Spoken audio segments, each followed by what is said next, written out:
मेष लग्न के कारक एवं अकारक ग्रह। नमस्कार, मैं एस्ट्रो गुरु माँ डॉक्टर ज्योति जोशी आप सभी ज्योतिष प्रेमी एवं अध्ययनकर्ताओं का हार्दिक स्वागत करती हूँ। हम ज्योतिष के एक एक नियम का अध्ययन कर रहे हैं। हर विषय को विस्तार से समझाने का मेरा प्रयास है। उस अनुसार आज हम मेष लग्न के कारक एवं अकारक इस विषय पर विस्तार से वार्तालाप करेंगे।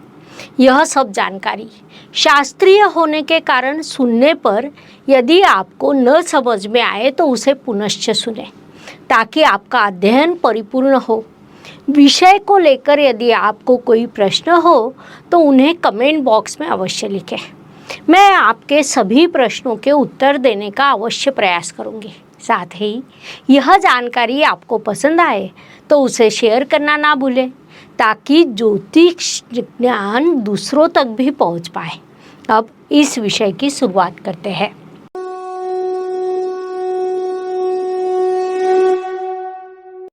राशि चक्र की पहली राशि मेष राशि होती है। नक्षत्रों के अनुसार मेष राशि के संदर्भ में कहा जाए तो अश्विनी नक्षत्र के 4 चरण, भरणी नक्षत्र के 4 चरण और कृत्तिका नक्षत्र का पहला चरण मिलाकर कुल 9 चरणों से मेष राशि बनती है। प्रत्येक लग्न के विभिन्न स्थानों के स्वामी कारक एवं अकारक ग्रह होते हैं। अब हम मेष लग्न के कारक एवं अकारक ग्रहों को समझ रहे हैं। कारक अकारक ग्रहों का अध्ययन करते समय भावेश और भाव में स्थित ग्रह के संदर्भ में कई बार संभ्रम होता है। तो विशिष्ट स्थान में ग्रह का होना अर्थात भाव में स्थित ग्रह होता है और उस भाव के स्वामी को भावेश कहा जाता है। प्रथम भाव का स्वामी अर्थात प्रथमेश या जिसे हम लग्नेश कहते हैं।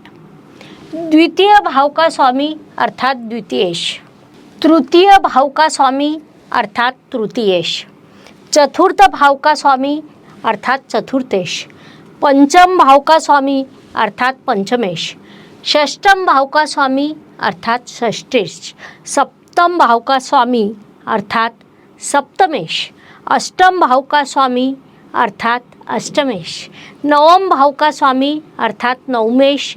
दशम भाव का स्वामी अर्थात दशमेश।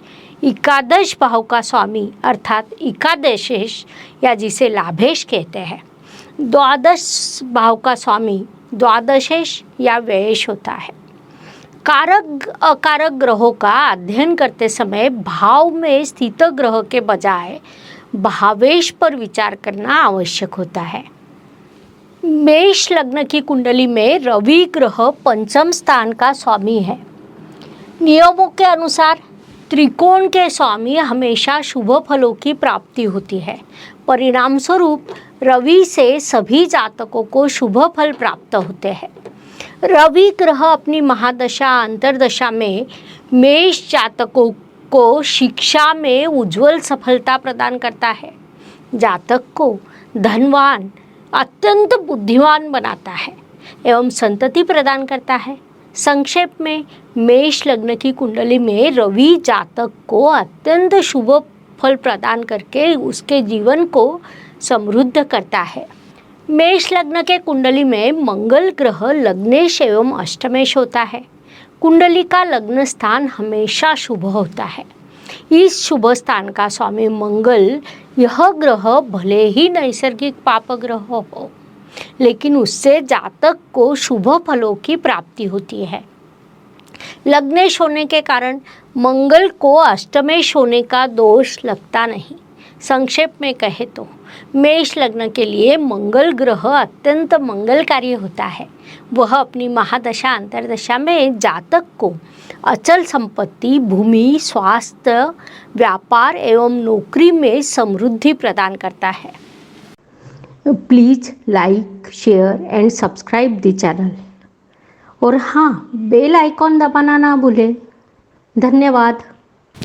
बुध ग्रह मेष लग्न के कुंडली में बुध ग्रह षष्ठ यह त्रिक स्थान और तृतीय इस उपचय स्थान ऐसे दो अशुभ स्थानों का स्वामी होता है। अशुभ स्थानों का स्वामी होने के कारण मेष लग्न के लिए बुध ग्रह अकारक ग्रह है। फलस्वरूप अपनी महादशा अंतर्दशा में बुध ग्रह जातक को अशुभ फल प्रदान करता है। व्यापार में नुकसान, शत्रुओं की संख्या एवं उनकी गतिविधियों में वृद्धि, मानसिक एवं शारीरिक समस्याएं जैसे विभिन्न फल बुध द्वारा प्राप्त होते हैं। बृहस्पति, मेष लग्न के कुंडली में बृहस्पति नवम और द्वादश स्थान के स्वामी होते हैं। नवम यह त्रिकोण स्थान है। नियमों के अनुसार त्रिकोण के स्वामी हमेशा शुभ फल प्राप्त होते हैं। साथ ही नवम स्थान भाग्य का स्थान होता है। चूँकि बृहस्पति मेष लग्न के भाग्येश है, इसलिए उन्हें द्वादश स्थान का दोष लगता नहीं। बृहस्पति अपनी महादशा अंतर्दशा में जातक के भाग्योदय का कारण बनते हैं। जातक के जीवन में सभी सुख सुविधाएं समृद्धि प्रदान करते हैं। शुक्र, मेष लग्न की कुंडली में शुक्र ग्रह द्वितीय एवं सप्तम स्थान का स्वामी होते हैं। यह दोनों ही मारक भाव है। कुंडली में दो मारक भावों का स्वामी होने के कारण शुक्र का भी मारक स्वभाव प्रबल होता है। परिणाम स्वरूप मेष लग्न में शुक्र ग्रह जातक को अशुभ फल प्रदान करता है। वह अपनी महादशा एवं अंतर्दशा में जातक को मृत्यु तुल्य कष्ट देता है। शुक्र की अवकृपा से जातक की मानसिक एवं शारीरिक कष्टों के समस्याओं का सामना करना पड़ता है। मेष लग्न की कुंडली में शनि महाराज दशम स्थान के स्वामी होते हैं। साथ ही उनकी दूसरी राशि एकादश अर्थात उपचय स्थान में आती है। शनि महाराज मंगल को अपना शत्रु ग्रह मानते हैं। इन सभी कारणों से मेष लग्न के लिए शनि महाराज अकारक ग्रह होते हैं। परिणाम स्वरूप उनसे जातक को अशुभ फल प्राप्त होते हैं। वे अपनी महादशा अंतर्दशा में जातक को अशुभ फल प्रदान करते हैं। ज्योतिष का अध्ययन तथा शास्त्र की शास्त्रीय तरीके से पढ़ाई करने के लिए मेरी 2 किताबें प्रकाशित हो चुकी है। उनका अवश्य लाभ लीजिए। इस संपूर्ण विवेचन का संक्षेप कहे तो मेष लग्न के लिए रवि, मंगल एवं गुरु ये 3 कारक ग्रह होते हैं। वे अपनी महादशा अंतर्दशा में जातक को भरपूर शुभ फल प्रदान करते हैं। साथ ही मेष लग्न के लिए चंद्रमा ग्रह सम होता है। परिणाम स्वरूप उससे जातक को शुभ या अशुभ ऐसा कोई फल प्राप्त नहीं होता। इसके अलावा बुध, शुक्र और शनि ये 3 ग्रह मेष लग्न के लिए अकारक होते हैं। वे अपनी महादशा अंतर्दशा में जातक को अशुभ फल प्रदान करते हैं।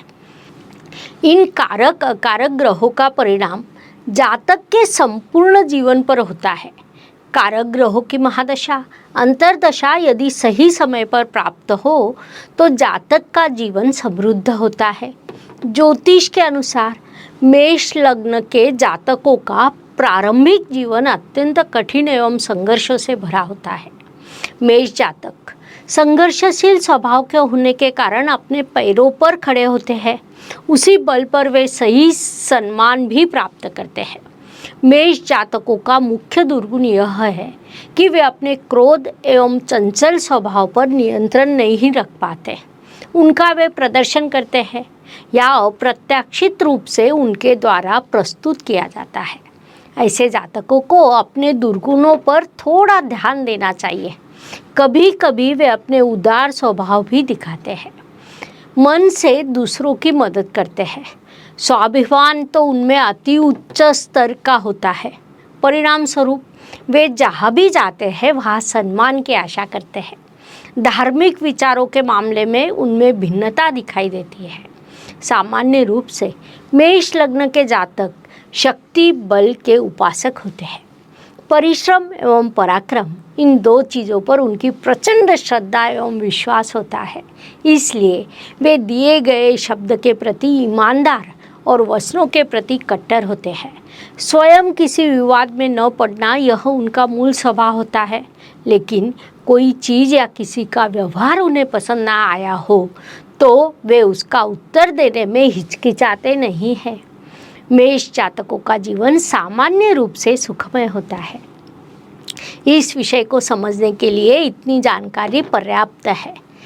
हम यही रुकते हैं। मैं आपको पुनश्च बताना चाहूँगी, यह सब शास्त्रीय जानकारी होने के कारण हो सकता है एक बार सुनने से आपको समझ में ना आए, लेकिन उसे पुनश्च अवश्य सुने, पूर्ण रूप से समझ ले, ताकि आपका ज्योतिष ज्ञान परिपूर्ण हो सके। अगले भाग में हम ज्योतिष की नवीनतम जानकारी के साथ पुनश्च अवश्य मिलेंगे।